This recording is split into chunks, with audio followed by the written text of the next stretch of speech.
Have you ever wondered how people make extremely realistic mock-ups for Etsy, but you know that that is a mock-up photo, but yet the design still curves to the sweatshirt? Well, today, let's go over how to do that ourselves. For those unsure of what I'm talking about, this is what I mean. This first photo here was created using Canva. I just brought in my PNG file and placed it on top of my mock-up photo. Versus the second one here, I use multiple different effects to catch highlights and shadows, as well as warping the design to actually look like it was printed on this specific t-shirt. I would highly not recommend doing this to every single mock-up that you are going to create. It is going to take a lot of time, but for those that you think will just majorly stick out with these types of effect applied, and some of them will, I've seen some major bestsellers that seem to just stick out from the competition by creating more realistic mock-ups. So if this is a route that you want to take, let's get in how to do it. So first you need to go to Photopea.com. It is a free version of Photoshop, and every Photoshop tutorial I've done works on Photopea. So whether you have Photoshop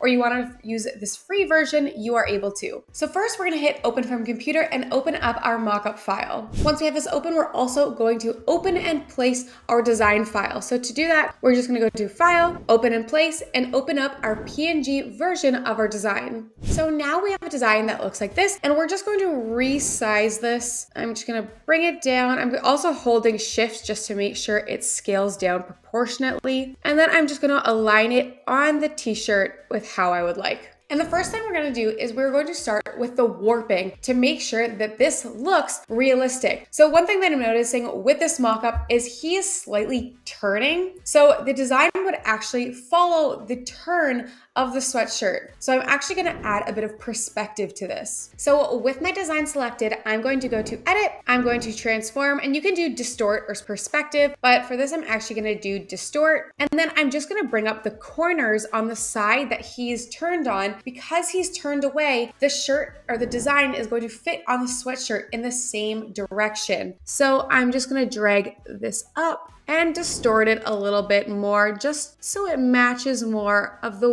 way he is standing. And I think that is good. It's subtle, but it makes a difference. And then the next thing we're going to do is we are going to start liquefying this design to just fit it a little bit over the turns and the wrinkles of the sweatshirt. So to do this, again, we're going to have our design layer selected, and then we are going to go to Filter and Liquify. Then we really want to see the background because we want to know how this is going to fit on our mock-up. So we're just going to hit the little button here that says Show Background, and then I'm going to lower the opacity of my design so that we can see the sweatshirt behind it. And now we're going to play with size and density and liquefy to move our design in the way that the sweatshirt moves. So one of the biggest curves and the most obvious one that I see is near the edge here at the C. We can see that there's a dark shadow and the sweatshirt actually curves inward, and it seems to curve downwards as well. So you can play with your size and density. I'm pretty happy with where mine is at, and I'm just going to drag this down a bit.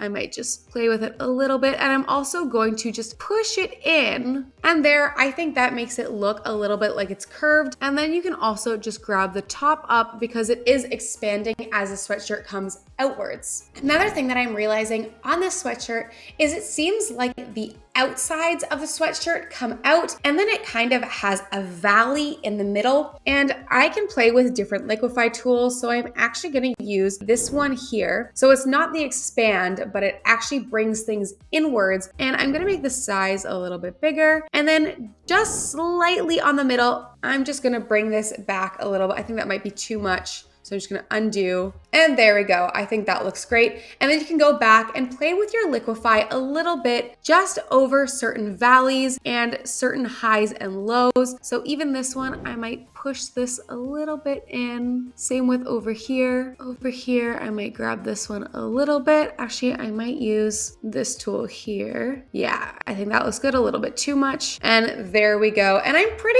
happy with how that looks. Again, it's subtle, but it makes a really big big difference. So here's how our design looks right now, and here's how it looked before. So this is the original file, and here's our new with our slight warping on the design. But now we need to make the texture and the shadows and the highlights match the mock-up photo more. So I'm just gonna delete my example here. So we just have the layer of the design that we actually made the Liquify changes to. And then on our background, I'm gonna right click and I'm gonna hit duplicate layer. Then on this new layer, under our layers over here, I'm actually gonna drag this on top of our design. So we're actually gonna lose sight of our design, but that is all right. And now on this background copy, I'm gonna right click it again and I'm gonna hit clipping mask. And then under here where you see the word normal, we're going to select this and we're gonna go down and hit hard light. So now we see our design slightly popping through, but this doesn't look that great. So we need to make some adjustments to this layer to make the design pop through more. So what I'm gonna do is I'm going to go to image,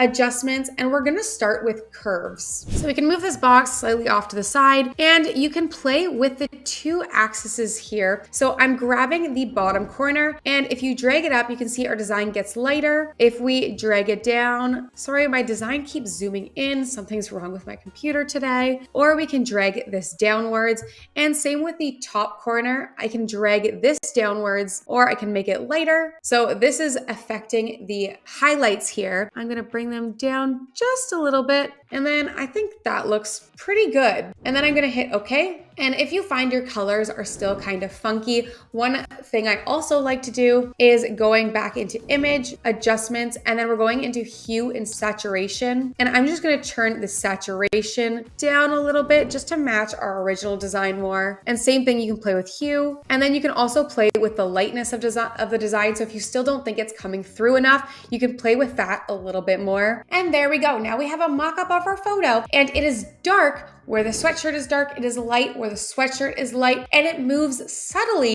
with the look of the design. And even if the moving or the warping that you do, the liquify, isn't exact, just having this knot as a plain straight PNG adds some realism to it. So you can just play around with your design, slightly warp it, slightly move it to give this more of a feel of this fitting like an actual sweatshirt. And one final little tweak, if you feel like it, this one's not really necessary, but you can add a slight blur to your design, just because when things are printed, they aren't super crisp, exactly like when you're looking at things or looking at your design on, say, just the computer. When it prints, it is ink sitting on a sweatshirt. So there's going to be just a little bit of bleed, and we might not catch this with our eye, but adding this a little bit might make this look a little bit more realistic. So by selecting your design file, then going to blur. I like to do Gaussian blur, no clue if I'm saying that right. And then bringing it down extremely light, like 0.2, 0.1, and then hitting okay. Again, something very, very subtle, but can make the difference in making this look slightly more realistic. And then to save this file,